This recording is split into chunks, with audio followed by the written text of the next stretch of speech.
ꯏꯄꯦꯛ TV ꯅ꯭ꯌꯨꯁꯅ ꯑꯗꯣꯝꯕꯨ ꯇꯔꯥꯝꯅ ꯑꯣꯛꯆꯔꯤ꯫ यूनाइटेड स्टेट की प्रेसिडेंट डोनाल्ड ट्रम्प रशिया की व्लादिमीर पुतिन की अयोग्य हुईनी हाइना खोइसाउनरब सिविलियनसिंगना फोंदोखरे। यूक्रेन की प्रेसिडेंट जेलेंस्की दा प्रेसिडेंट डोनाल्ड ट्रम्प अमदी वाइस प्रेसिडेंट जेडी बेंस अनीना नमहत्तुना ngang अदुगी मतंगदा यानिंगदब फोंदोकलदुना प्रेसिडेंट डोनाल्ड ट्रम्प रशिया की प्रेसिडेंट व्लादिमीर पुतिन की अयोग्य हुईनी हाइना फाउबा खोइसाउनरब अमेरिका की मिचम मियामना फोंदोरकरे हाइर। मालिम लेबाकसिंग मरक्तसु नाकपाक तानरक्तुना अमेरिकाबु अमदी यूक्रेन सौगटप कया थोकनरखरे। हौजिक रशिया अमदी यूक्रेन लान असिदा अमेरिकाना करम थौदांग थौसिल पेखलकदगी हाइबा खंगम ngamdri हाइनसु पावगी सोर्स अमना हाइर। पाव असिग मरी लिनबा अतोप पाव अमना रशिया अमदी यूक्रेन लान हेन कंजिलक्तुना जेलेंस्कीना चथरखिब एटेकता पुतिन की मियोय 480 लोम हातखरे।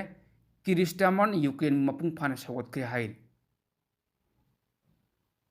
रशिया अमदी यूक्रेन लान अमुक हेन कंखलक्तुना व्लादिमीर जेलेंस्कीना चथरखिब अकनब एटेकता पुतिन की मियोय 480 लोम सीखरे हाइना रशिया की न्यूज एजेंसी TASS की रिपोर्ट अमना हाइर। रिपोर्ट अदुगी मतुंग इना रशियानासु यूक्रेन मिसाइल कया कापसिनदुना लंदाखिबदा यूक्रेन की मफम कयादसु पाकसना मांगता थोकनखि हाइर। लोइनना यूक्रेन की यामलब ड्रोन कयासु थुगाइदुना पाकसना मंगन तखनग्रे हाइर। मसिगी मखा ताबदा अहानबो ओइना रशियाना यूक्रेन की मयोक्ता सिजिनबा मखल मखा कयागी मतिक मया लेइरब खुलाई कयासु डिप्लॉय तोग्रे हाइना पाउगी सोर्स अमना हाइर। अमरोमदा यूक्रेन अमदी रशिया की लान लेपननबगीदमक्ता यूक्रेन की प्रेसिडेंट व्लादिमीर जेलेंस्की अमेरिका लाक्तुना यूनाइटेड स्टेट की प्रेसिडेंट डोनाल्ड ट्रम्प उनदुना वरी सानखिब अदुदा नकल अनी की मरक्ता चाउन उंखटनरकपना मरम ओइरगा माई पाकखिद्रब मतुंगदा व्हाइट हाउस ता चाक चादब मकै थोलखरब मतुंगदा जेलेंस्की ब्रिटेन अमुक चटखिबनी। जेलेंस्की बु ब्रिटेन की प्राइम मिनिस्टर किरिस्टामरना तरामना ओखिबग लोइनना मतम पुनमक्ता ब्रिटेनना यूक्रेन की अंगम मतिंग पांगनी हाइना थाजब पिरक्रे हाइर। डोनाल्ड ट्रम्प अमदी जेलेंस्की का उनखिब अदुगी मतंगदा अमेरिका की ऑफिशियल सिंगना जेलेंस्की की थवंगबु यानिंगदब फोंदोखरबसु अमेरिका की मिचम अमदी ब्रिटेन की मियोइसिंगदी जेलेंस्की बु थौना लेब प्रेसिडेंट अमनी हाइना थगटप फोंदोकनरखरे हाइनसु पावगी सोर्स असिना मखा तारे। अतोप यामना नुंगाइतब पाव अमना रमजान था हेक हौरकपगा गजादा पुसिलंब चाना थकनब पोलम इजराइलना थिंजिनखरे। डोनाल्ड ट्रम्पना हाइब इंदब यारोय हाइन इजराइल की प्राइम मिनिस्टर बेंजामिन नेतन्याहुना फोंदोखरे। रमजान हेक हौबगा गजादा पुसिलंब चाना थकनब पोलम खुदिमक इजराइलना थिंजिनखरे। लोइनना इंडियन अमेरिका की प्रेसिडेंट डोनाल्ड ट्रम्पना हाइब इंदब यारोय हाइनसु इजराइल की प्राइम मिनिस्टर बेंजामिन नेतन्याहुना फोंदोखरे हाइर। इजराइल अमसुंग हमास का गजादा सोकनदुन लाखिब लान सीजफायर की मनुंग चना अहानब तंकक की वफम यानखरब मतुंग सीजफायर की अनीसुब तंकक की वफम लाकपद नकल अनी की मरक्ता यानब पुरप ngamdabadagi इजराइल गजादा इंटरनेशनल दगी मतिंग पंगनप कया अदु चंगब थिंगलखिबनी। सीजफायर की अनीसुब तंकक की वरी सानब असिदा अमना अमबु मराल सिनदुन मखाताना सीजफायर चटननबगी वफमदि यानरक्तबदगी अमुक हन्ना इजराइल अमदी हमास की मथक्ता लान सोकनरकद्रा हाइबगी अकीब चाउन लेरखिबनी। नकल लंदी की मरक्ता चाउन उंखटनगलिब असिगी मतंगदा हौजिक फाउबगी ओइना इजराइल अमदी हमास अनी की मरक्ता वरी सानहंदुना सीजफायर तौनहनखिदब अचौब थौदांग लौरिबा अमेरिका मिस्रा अमदी कतार माइकैदगी हौजिक फाउबगी ओइना वफम अमत्ता फोंदोरकप लेत्रि। थौओंग असिना मरम ओइरगा अमुक हन्ना मलेम की मियामदा चाउन मिपाइब पोहलखिबनी हाइना पाव असिना हाइर। अमेरिका की प्रेसिडेंट डोनाल्ड ट्रम्पना हमासता पीखिब अकी अखंग अदुगी मतंगदा मुस्लिम लेबाकसिंगना अमत्ता ओइना पुनसिनदुना अमेरिका की अमदी इजराइल की मयोक्ता थबक तौनब अपुनब मिफम पांथोकनबसु सेम साबा हौख्रबनी। हमास अमदी इजराइल अनी की मरक्ता चटनदुन लाखिब सीजफायर की अनीसुब तंकक की मनुंग चना गजादा लैरिब इजराइल की लन्मीसिंग हनखिगदबनी। लोइनना हमासना फजिनदुना गजादा थमलिबा हातखरब्रा नत्रगा सीदिब्रा हाइब लानफा पुनमक थादोरकदबनी हाइना फोंदोरखिबनी। अदुबु वफम मसिगी मतंगदा नकल अनी की मरक्ता यानब पुरप ngamdaba मरमना इजराइल अमदी हमास अनी की मरक्ता चटनदुन लाक्लिबा सीजफायर असी मखा ताना चटनब ngamखिदौरिब्रा हाइबसि अचौब वंगम ओइरखिबनी हाइना एक्सपर्ट्सना हाइरे। अमरोमदा अमेरिका की प्रेसिडेंट डोनाल्ड ट्रम्प इजरायल चौराकना बिलियन डॉलर अहुम लोंग यामलब लान की मतिक मया लेरिब खुलाइसिंग योनमद अयाब पीग्रे मसीन मरम ओइरगा अमेरिका अमदि इजरायल लेबाक अनीना पुंदुना करी करम लालम अमुक हन्ना सिलक्कदगी हाइब खंग ngamदन लेरि